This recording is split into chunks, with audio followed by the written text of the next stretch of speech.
Welcome to DR TSPR show. This is Dr. Tangella Shiva Prasad Reddy alias Dr. TSPR. Namaste, Adab, Halap. Welcome to BV Subbarao Garu. And we have another guest from Himachal Pradesh, from Himalayas. As we have been saying, Guman Singh ji, he is coordinator Himalaya Niti Abhiyan. स्वागत है sir जी आपका। धन्यवाद sir, धन्यवाद। तो पूरा भारत ही नहीं, भारतवर्ष, वसुदैव कुटुंबम हम कहते हैं, विश्व गुरु कहते हैं, सभी का रिश्ता हिमालय से क्या है? क्यों आज प्रगति के नाम पे इस तरह की मजाक हमारे जीवन के साथ, जीवन शैली नहीं, हमारे जीवन के साथ की जा रही है, आप बताइए। और मैं आपको एक पेपर कटिंग एक बताऊंगा इसके पहले, ताकि लोगों को समझ में आए हम क्या डिस्कस कर रहे हैं। ये कल हम जो डिस्कस किया है हिमालयस, किस तरह वहां प्रोजेक्ट के नाम पे, प्रगति के नाम पे हमारे पैसे से, सरकार जो है हमारी पैसा है वो, और फिर कर्जा लाते हैं बैंक से, वहां पर भी वो हमारी पैसा ही है। 2 days on relief and rehab work yet to begin. Villagers say penstock of hydro project was leaking for 1 year, had alerted company officials. देखिए, 2 days after over 100 people at Multan village of Baijnath Tehsil were rendered jobless and homeless after the penstock of 25 megawatt Kunda pumped hydro power project burst on Friday. The relief and rehabilitation work is yet to start. Senior officials of KU Hydro Project Company reached Multan last night from Hyderabad. The floodwater has damaged 50 houses, shops, hotels. ये तो पता है. Technical glitches and shortcomings will be looked into during the investigation. Officials from the state corporation will assist in the probe. This we are talking about Mega Engineering Infrastructure Limited. हम मोदी को प्रश्न किया है, राहुल गांधी, ये केवीपी रामचंद्र राव जो कांग्रेस का आदमी है, जिसके बदौलत ये मील शुरू हुआ, क्या आप इसका जिम्मेदारी लेते हैं क्या राहुल गांधी जी? और मोदी जी, आप कैसे मील के कब्जे में आ गए, उनकी सोच में आ गए? इलेक्ट्रल बॉन्ड्स, क्योंकि जो भी पैसा देता है पार्टी के लिए उसको 100 गुना माफ। पैसा दो, कॉन्ट्रैक्ट ले, लोग भाड़ में जाए और हमारी प्रकृति भाड़ में जाए, हमारी जीवन वर्तमान या भविष्य भाड़ में जाए, हमको क्या? तो इस तरह की रवैया, नीति जो है हमारे प्रोजेक्ट्स के नाम पे, प्रगति के नाम पे जो किया जा रहा है पूरे भारतवर्ष में, लेकिन वो हिमालयस को भी नहीं छोड़ा, ये जानते हुए भी बिना हिमालय के भारत ही नहीं और 50% दुनिया की जीवन अस्त व्यस्त हो जाएगी। ये जानकारी भी अगर हमारे राजनीतिक दल को या उनके प्रमुख को या ऐसे company, mega engineering infrastructure limited company, mega Krishna Reddy हो, कोई भी हो, अगर उनको इस तरह की सोच, इस तरह की नीति के ऊपर सोच अगर नहीं है, तो इस तरह की हादसे होते रहेंगे और वो हमारे पैसे से हमारी जीवन को इस पे धाव पे लगाएंगे। तो यही हो रहा है। या गुमन सिंह जी बताइए, आप हिमाचल से है, आप एक बड़ी अभियान चला रहे हैं, नीति अभियान, क्या नीति है इस प्रोजेक्ट्स में? क्या ये प्रगति है? इस तरह की प्रगति आप मानते हैं क्या ये सही है हमारे लिए और हिमाचल प्रदेश के लिए? देखिए, जो हिमालय में डेवलपमेंट के काम नाम से हो रहा है, वो काफी सालों से उसका तो यहाँ के लोग तो विरोध करते रहे, परंतु सरकारें जो हैं कोई भी रही हों, उन्होंने डेवलपमेंट के नाम पर हमारे संसाधनों का, पहाड़ों का दोहन नहीं किया। एक बात तो यह है। हम पहले कहना चाहेंगे कि लोग बड़े धार्मिक और आदर्शवाद से देखते हैं हिमालय को। असल में वास्तविकता से देखिए, सारी आपकी इको सर्विसेज डिपेंड करती है हिमालय के ऊपर, पूरे एशिया की। और ये चाहे जितने भी आपके वाटरशेड हैं, 10 वाटरशेड इस पूरे हिमालय के, इधर और उधर, चाइना से लेके इंडिया से लेकर के आपके दरिया तक, ये सब हिमालय से निकलते हैं। इस दुनिया की आधी आबादी यहाँ पलती है। अगर ये निचली आबादियां हमारी सेंसिटिव ना हो और सिर्फ हम पहाड़ के लोगों को कहें कि आप पहाड़ की रक्षा की बात करो, और नीचे से लोग आए हैं बड़े बड़े व्यापारिक और राजनीतिक हित लेकर के यहाँ पैसा कमाने के लिए, तो ये तकलीफदेह स्थिति है हम सब के लिए। सिर्फ हमें पहाड़ी तो खैर हम लोग तो परेशान हैं, हम लोगों पर तो बीत रही है।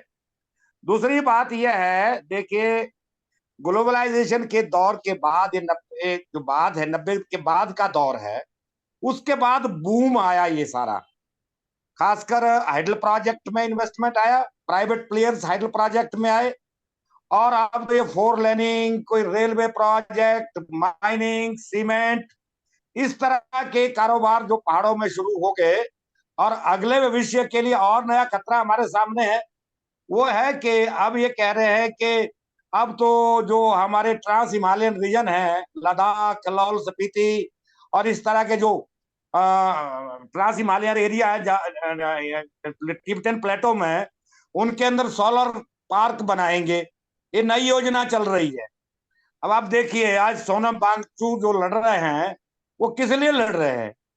वो भी यही बात कह रहे हैं कि ये जो है, इन्होंने एक तो कश्मीर के साथ ज्यादती की, 370 हटा के, उसके बाद लद्दाख के लिए तो कोई प्रोटेक्शन ही नहीं, ना ना वो शेड्यूल 5 में है, लद्दाख कभी था ही नहीं। The protection was only 370। अब लद्दाख में कोई भी जाकर के इन्वेस्ट करेगा।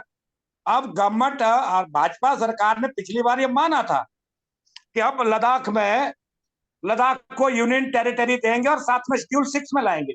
इस बार बात ही नहीं कर रहे हैं, इसलिए सोनम वांगचुक लड़ रहे हैं। मैं खुद गया था वहां पिछले दिनों। हालात यह है कि अब लद्दाख के जो नंगे पहाड़ है उसमें सोलर पैनल के बड़े बड़े सोलर फार्म बनाने की जो है वो योजनाएं हैं, वो सबके दिमाग में है। ऐसा ही हमारे हिमाचल प्रदेश में काजा के ऊपर के पहाड़ पर बनाने का काम चल रहा है, उसमें भी शायद महाराज अडानी जी है प्लेयर। ये जो मामला है, ये मामला कॉरपोरेट कंट्रोल्ड मामला जो हो गया, और पूरा पॉलिटिक्स जो है, खासकर पॉलिटिकल पार्टियां, दुर्भाग्य हो गया है इस बात का ये कि इस देश में पॉलिटिकल पार्टियां चंदे, जनता के चंदे के सहयोग से नहीं बनती ना चलती है, ये सब कॉरपोरेट के धंधे से चलती है। अभी ये जो इलेक्टोरल बॉन्ड है, इसने तो नक्शा बिल्कुल साफ ही कर दिया ये क्या स्थिति है। अब जहां तक ये मेगा इंफ्रास्ट्रक्चर कंपनी वाला मामला है, ये तो महान प्लेयर हैं, आप देख ही रहे, 1200 करोड़ तो एक भाजपा को दिया इसने, और उसके बाद सब पार्टियों को चंदा दिया, सबको खुश रखा है। He is one of the best Lala, and he doesn't have any responsibility or sense of environmental safeguard our life.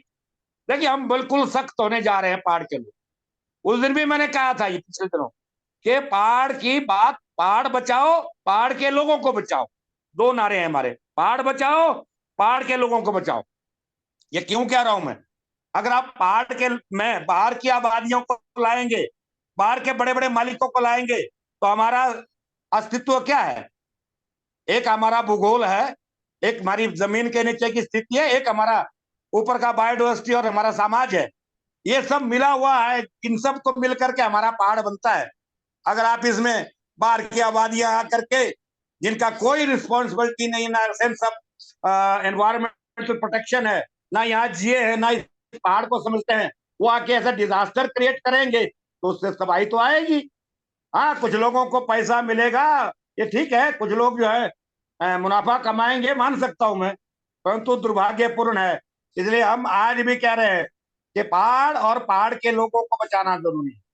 मैं पूरे हिमालयन क्षेत्र को चाहता हूं कि ये शेड्यूल 5 में बिल्कुल डिक्लेयर हो जाए। शेड्यूल 5 होना चाहिए अगर इस देश को पहाड़ बचाने हैं।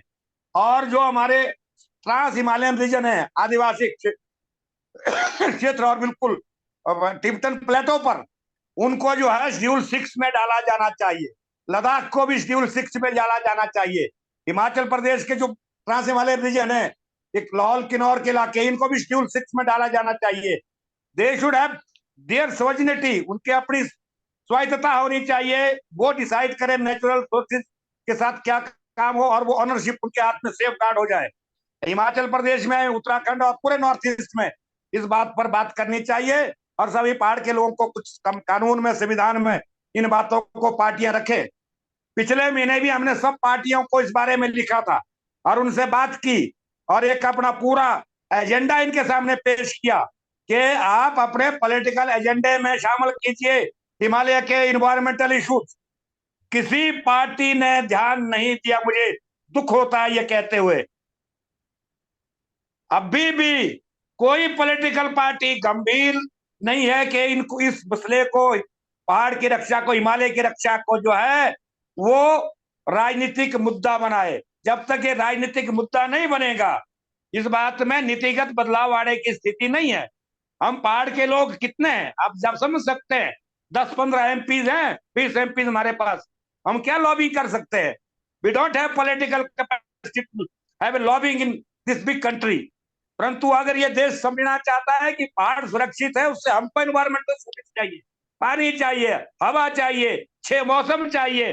तो भाई पहाड़ के बारे में पूरे देश को सोचना पड़ेगा, सिर्फ आदर्शवादी तरीके से नहीं कि पहाड़ जो है संतों का देश है, ऐसा इससे कोई बात नहीं बनेगी। इसको सोचने के लिए जो हम सीधी सीधी बात, हम तिखी बात कर रहे हैं, उस पर विचार करना पड़ेगा। हम नहीं चाहते कि mega project, mega infrastructural development किसी तरह यहाँ हो, क्योंकि यहाँ की स्थितियां बहुत नाजुक हैं, कच्चे पहाड़ है, यहाँ नहीं टिक सकते ये मेगा प्रोजेक्ट। दूसरे हाइडल प्रोजेक्ट जिनका हम लगातार विरोध करते रहे हैं, हाइडल प्रोजेक्ट पूरे हिमालय के लिए डिजास्टर ला रहा है। अभी आप देखिए, पिछले हिमाचल प्रदेश से लेकर के नॉर्थ ईस्ट तक पिछले साल ही सिक्किम में क्या हुआ, उत्तराखंड में 2-3 बार हो चुका, हिमाचल में 5-6 बार इस तरह की घटनाएं हो चुकी। और पिछली साल जो मनाली में हुआ है, हाइडल प्रोजेक्ट की वजह से पूरा सैंज का बाजार गया, बहुत बड़े बड़े ब्रिजेस गए और पंजाब के बॉर्डर तक नुकसान हुआ। पूरी ब्यास ने रगड़ता हुआ चले गई ब्यास सबको। ये नुकसान लास्ट ईयर झेला है हमने, मनाली से लेकर के पंजाब बॉर्डर तक। ये नुकसान, इसमें बहुत बड़ा कंट्रीब्यूशन हाइडल प्रोजेक्ट का था, 4 लेनों का था। ये जो सड़कें बन रही हैं, बड़ी बड़ी सड़कें, अरे भाई हम कहते हैं हमको 2 लेन जो हमारे पास है बहुत अच्छा है। हिमालय में आप 4 लेन सड़कें, 6 लेन सड़कें बनाओगे, फिर वर्टिकली 200 मीटर सीधा पहाड़ को काटोगे, भाई साहब वो पहाड़ तो धसेंगे ही। और दूसरी बात, एनक्रोचमेंट ऑफ रिवर, यार I am really sorry to say, Gadkari साहब थे मंत्री, आए उसके बाद डिजास्टर के बाद यहाँ, और कहने लगे हम तो इस नदी को चैनलाइज करेंगे, ब्यास नदी को। मेरे भाई चैनलाइज नहीं होती है नदियां, you can not time the river, this all nonsense bullshit ideas. कहां से आते हैं इनके दिमाग में? और खरबों रुपया भांड वो देने। मैंने उसी दिन उनका बहुत विरोध किया, बड़ा मजाक किया। मैं कहीं कैसे बड़े भारी विद्वान बनते हैं, पहले भी सारा 4 लेन की वजह से पिछले साल नुकसान हुआ, सारा मक इन्होंने नदी में डाला, नदी में एनक्रोचमेंट की, और पिछले साल 8-9 जुलाई को फ्लड में सारे के सारी 4 लेन बह गई। तो ये जो गंभीरताएं हैं हमारे पॉलिसी प्लानर की और पॉलिटिकल लीडरशिप की, इसको बनाने के लिए राजनीतिक दबाव बनाने पड़ेंगे। और वो पूरे देश की जनता से अपील करता हूं, अगर आप लोग सोचते हैं कि हिमालय बचना चाहिए और यहां से इन्वायरमेंटल सर्विसेज इस देश को मिले, तो निश्चित तौर पर आप लोग इस पे विचार करें। आप अगला सवाल कर सकते हैं। तो जी, नाउ हम पहाड़ी के लोग हैं, हम पहाड़ में रहते हैं, ये हम हमारी हमारी जो है रिकॉग्निशन बोलिए, कुछ भी बोलिए, ये सब कुछ मेगा प्रोजेक्ट्स के नाम पे एक बड़ी साजिश है, जिससे केवल हिमालयास के गोद में रहने वाले पहाड़ी लोग ही नहीं, बल्कि पूरा एशिया, 50% जीवन राशि जो दुनिया में है, इन सबको क्षति पहुंचेगा। Yes sir. और ये प्रोजेक्ट्स जिस तरह गडकरी ने किया है, नदियों को हम मनाएंगे, taming of reverse, he says it's a bullshit. Can you time a river sir? नमस्कार गुम्मन साहब, बहुत बहुत धन्यवाद और मुबारक। जिस तरीके से आपने इस मुद्दे को आगे ले जा रहे हैं, आपने जो चीफ मिनिस्टर को जो लिखा है 6 पॉइंट्स इश्यूज, उसमें आपने कह दिया है कि पहली बात तो पॉइंट नंबर 1, ऑफिशियल्स को अरेस्ट करना चाहिए। इस पे तो हम 100% आपके साथ, उनके पेंशन्स भी बंद हो जाए। दूसरी बात है कंपनी के रिस्पॉन्सिबिलिटी। इस पे हम ये कह रहे हैं कि पिछले 4 साल से, जब से चार धाम का गड़बड़ हुआ है, तब से हमने हिमालयास का चर्चा शुरू किए हैं। तो इसमें क्या है कि कंपनी का responsibility, copy of the agreement public के सामने रखना चाहिए। कोई भी प्रोजेक्ट देते हैं तो इसका कॉपी रहना बहुत जरूरी है। और उसके बाद आपने कहा है कि time bound inquiry, relief and rehabilitation, ये सब उसी में रिस्पॉन्सिबिलिटीज में आ जाता है। कॉपी ऑफ द एमओयू में रहना चाहिए। इलेक्ट्रल बॉन्ड्स काम तो आप निकाले हैं, स्टेट पॉलिसीज, और बहुत अच्छी बात आपने कहा है कि हिमालयन डेवलपमेंट पॉलिसी एक फ्रेमवर्क होना चाहिए।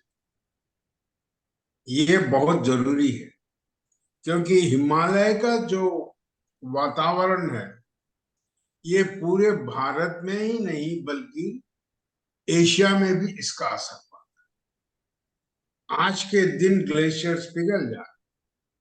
इस साल पूरी भारत में 40 के ऊपर टेम्परेचर बढ़ गया। इसका असर क्या हिमालय के ग्लेशियर पिघलने से हो रहा है, या नहीं तो अनसाइंटिफिक अर्बनाइजेशन की वजह से? अगर हीट 80% ऑफ द इंडिया में होता है, इसका असर हिमालय में भी पड़ेगा, है ना? तो ये जो मुद्दे हैं आपने लिए हैं, बहुत बढ़िया है। और हमने भी इसको सपोर्ट करते हुए ये जो चर्चे 4 साल से शुरू किए हैं कोविड के टाइम से, कि हमारे बचपन में स्कूल में कहा करते थे कि हिमालय से एक बहुत बड़े नेचुरल खिला है, वो दुश्मनों के लिए बहुत बड़ा चेतावनी है। और वो खिला अपने आप पिघल रहा है, नहीं, हम उसको पिघाल रहे हैं। दूसरी बात यह है कि पूरे जो मिनिस्ट्री ऑफ एनवायरनमेंट कहिए, डिजास्टर मैनेजमेंट कहिए, कहीं चर्चा ही नहीं होती। ये आपने आखिरी बात बोला है कि rivers we are going to channelise कर। अरे ये कोई रेगिस्तान नहीं है जहां पे चैनलाइज कर सकते, है ना? और मैं आपको कोई क्वेश्चन पूछना नहीं चाहता, मगर मैं ये मुद्दा आपके सामने रखना चाहता हूं कि हम इस हिमालय के इश्यू को पूरे भारत में कैसे ले जाए, ये बहुत इंपॉर्टेंट, क्योंकि इसका असर तुरंत लोगों पे गिरता है जहां स्थानिक है ना? मगर लॉन्ग टर्म क्लाइमेट क्या है, पूरे हिंदुस्तान में इसका असर। 32 से ज्यादा नदियां नेपाल से या और कहीं से हिमालय में पैदा होते हैं और हिंदुस्तान को पानी देते हैं, है ना? जैसे कोसी नदी है, तबाही कर देती है वो। इस पे हम ये सोचते हैं, पीपुल्स टू पीपल अंडरस्टैंडिंग रहना बहुत जरूरी है। और पूरे इसमें ये मेरा सुझाव है, आप कैसे? मैं ये ऐसा सोचता हूँ इस बात पर कि देखिए, ये बात रियलाइज करानी पड़ेगी। जो डाउन स्ट्रीम रीजन है हमारे हिमालय के, खासकर साउथ ईस्ट एशिया भी, और इशू सिर्फ साउथ ईस्ट एशिया में ही संभाल बात करने का नहीं है, चाइना के मामला भी, ये उधर पाकिस्तान और अफगानिस्तान का मसला भी है। आज कोराकोरम में सबसे ज्यादा टेम्परेचर राइज देख रहे हैं हम, तो देखना पड़ेगा ना। ये पूरे हमारे हिमालय के 10 वाटरशेड है, इन सब का प्रॉब्लम है।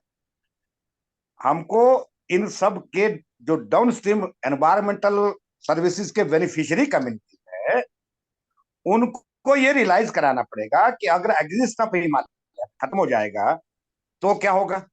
सपोजिंगली एक काल में मान लू, आज मान लिया कि हिमालय पर्वत ना होता, सपोज, तो उत्तरी ध्रुव की जो ठंडी हवा यहाँ की, तो आपके चेन्नई में भी बर्फ पड़ जाती, Yes. It would have been possible. हम आज कहते हैं कि हम बहुत अच्छे देश में रहते हैं, 6 ऋतु हैं हमारी। Who determine your 6 seasons? It is the Himalaya who determine. Himalaya. ये डिसाइड करता है ना।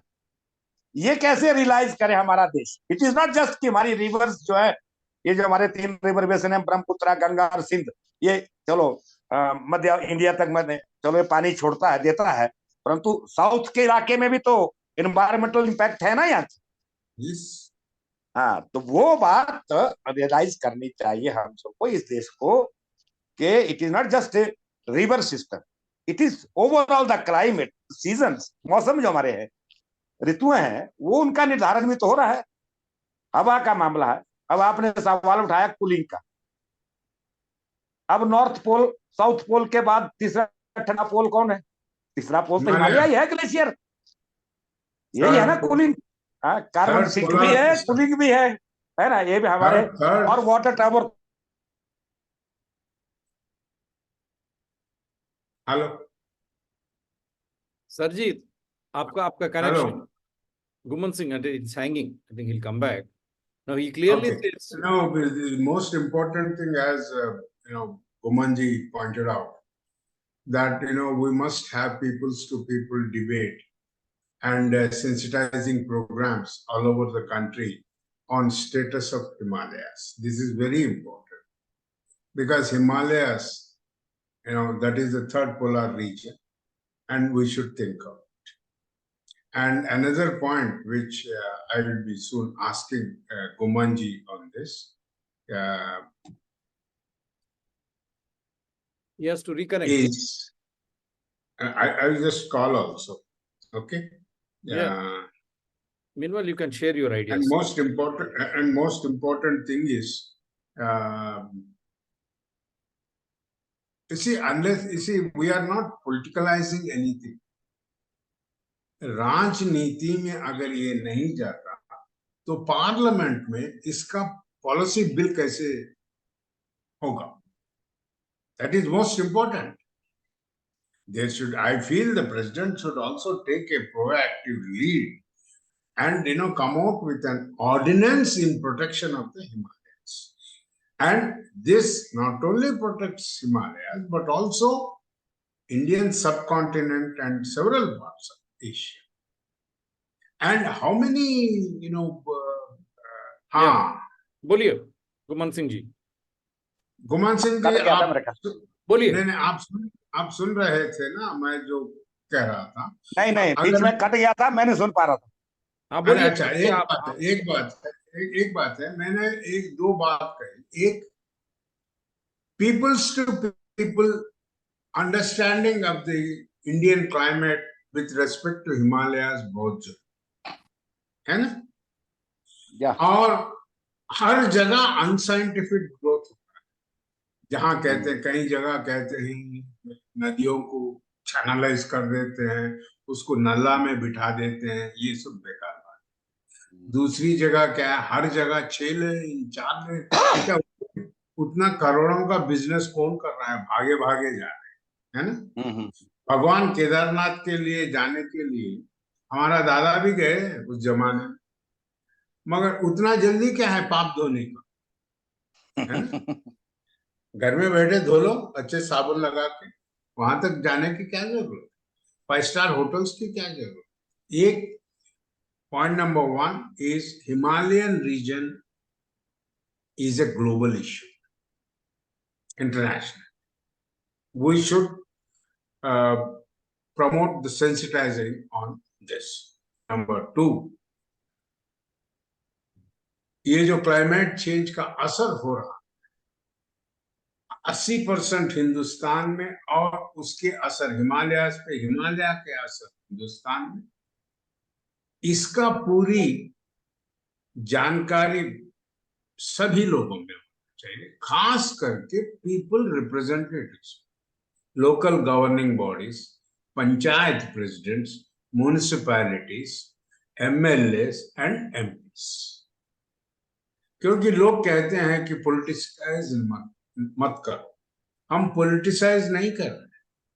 पॉलिटिकल लोगों को राजनीति में एक ज्ञान नहीं है, तो ये लोग क्या पॉलिसी लाएंगे? पार्लियामेंट में बैठ के समोसे और कचौड़े खाएंगे क्या वो लोग वहां बैठ के? इसी उनकी देर शुड। मैं जानता हूं कि इंदिरा गांधी के पीरियड आफ्टर स्टॉकहोम कॉन्फ्रेंस, उसके बाद में राजीव गांधी के पीरियड सीएससी, हमारे वो मित्र थे, centre for science and education, gentleman passed away, IIT Kanpur गए, तो उन्होंने पार्लियामेंट में इन चीजों के विश्लेषण किया था। क्या हम 92 एट समिट में NGOs who are working on environment must be given an observer status in the parliament assemblies करके था, उसका कौन लागू किया? कोई नहीं किया। उसके बारे में भी कोई मालूम नहीं, हम किसी एमपीस को भी नहीं। तो ये राजनीति में हम लोग फायदे नहीं उठा रहे, हम राजनीति चलाने वालों के लिए ये समझा रहे हैं, बाबू पढ़ लो, समझ लो, अपनी राजनीति देश की हित में करो, है ना? मैं तो कहता हूं कि जो क्लाइमेट चेंज और हिमालयस के अगेंस्ट काम करते हैं वो देशद्रोही मेरे हिसाब से। और तीसरी बात ये हो जाता है कि ये दोनों चीज आप ले लिए, तो हम लोग इस इशू को कैसे आगे? ये दोनों ही इशू है पीपल्स टू पीपल। दूसरी बात यह है, इसको हम लोग कैसे young generation as well as political leaders के दिन में पंचायत से लेके पार्लियामेंट तक हम लोग इसको कैसे ले जाए, बस आप देखिए, दो बातें हैं।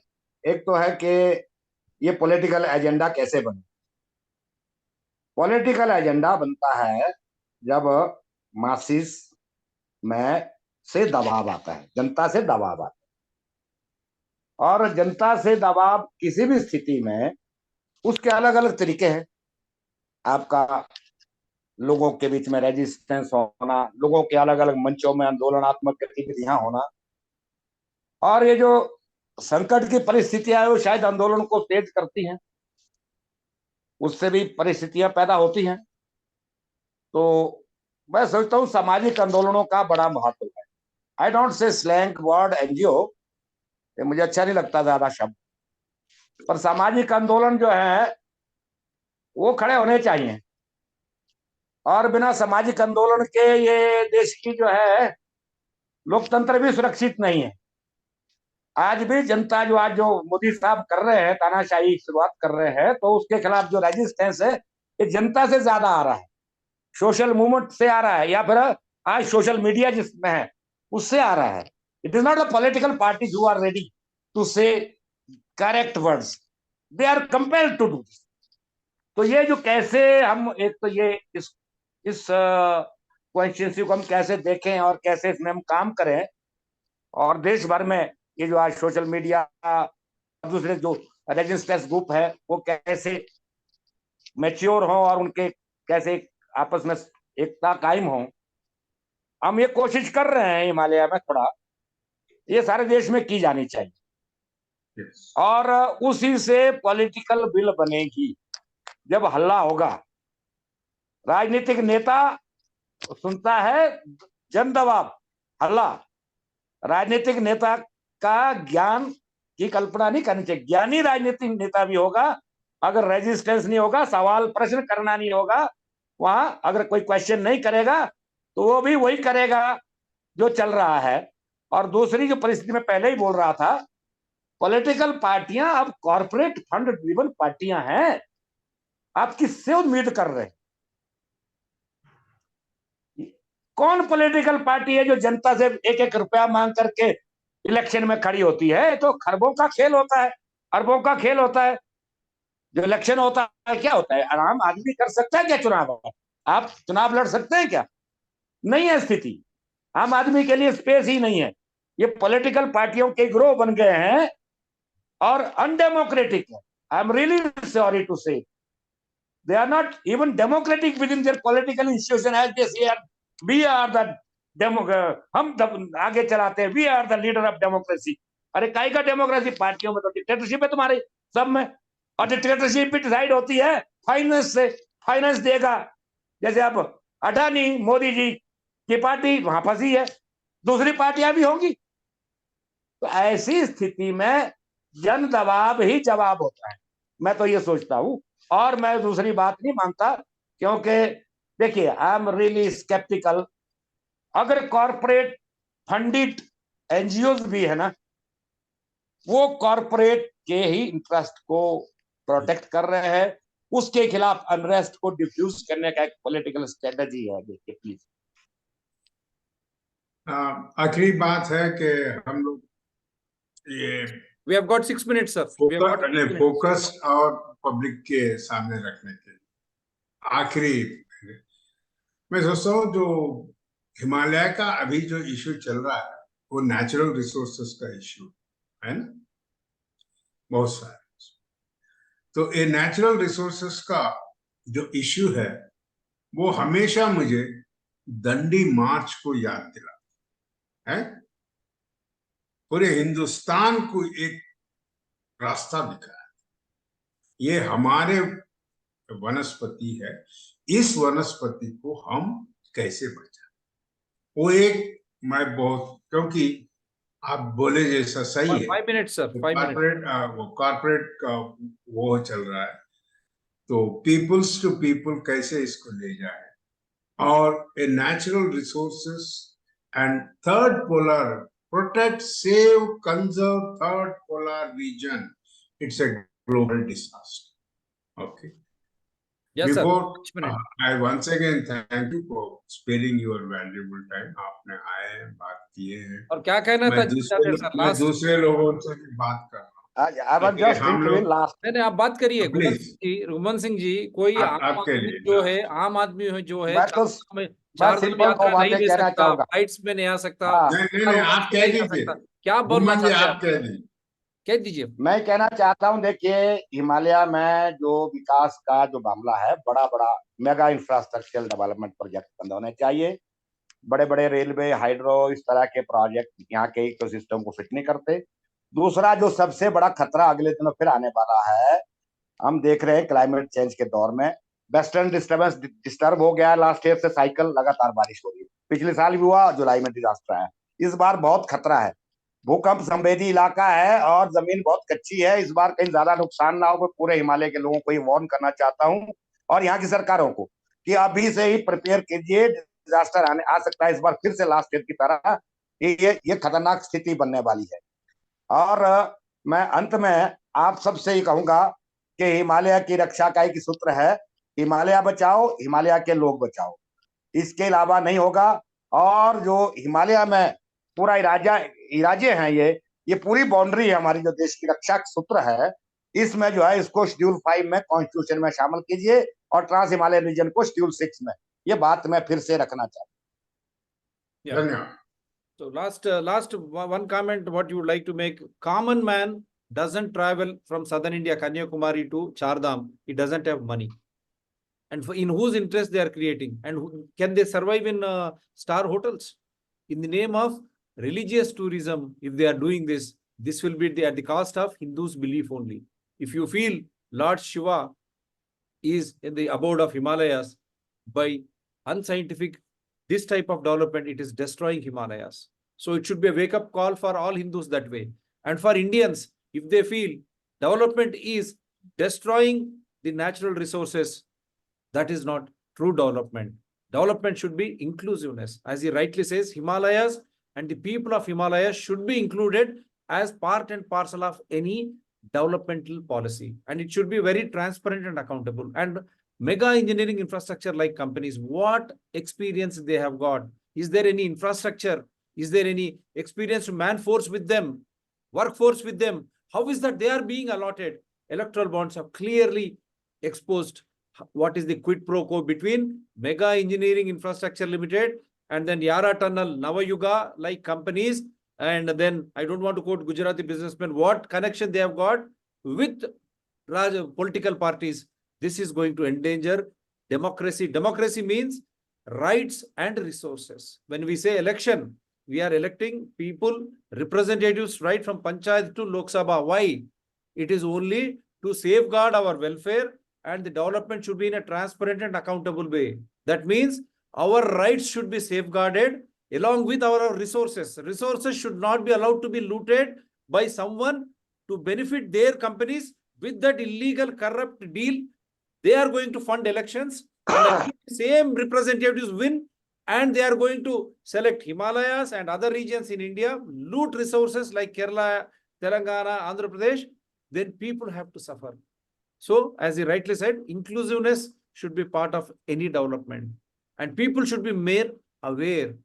If our present is in danger, what is that we are going to save and pass it on to our children, next generations? This should be there in their mind. Last comment, sir. Subbarao, last No, comment. we are just trying to, हम लोग कोशिश है कि इस मुद्दे को पूरी हिंदुस्तान में ले जाने की और लोगों में एक क्या कहते हैं अंडरस्टैंडिंग बढ़ने की, और कुछ नहीं.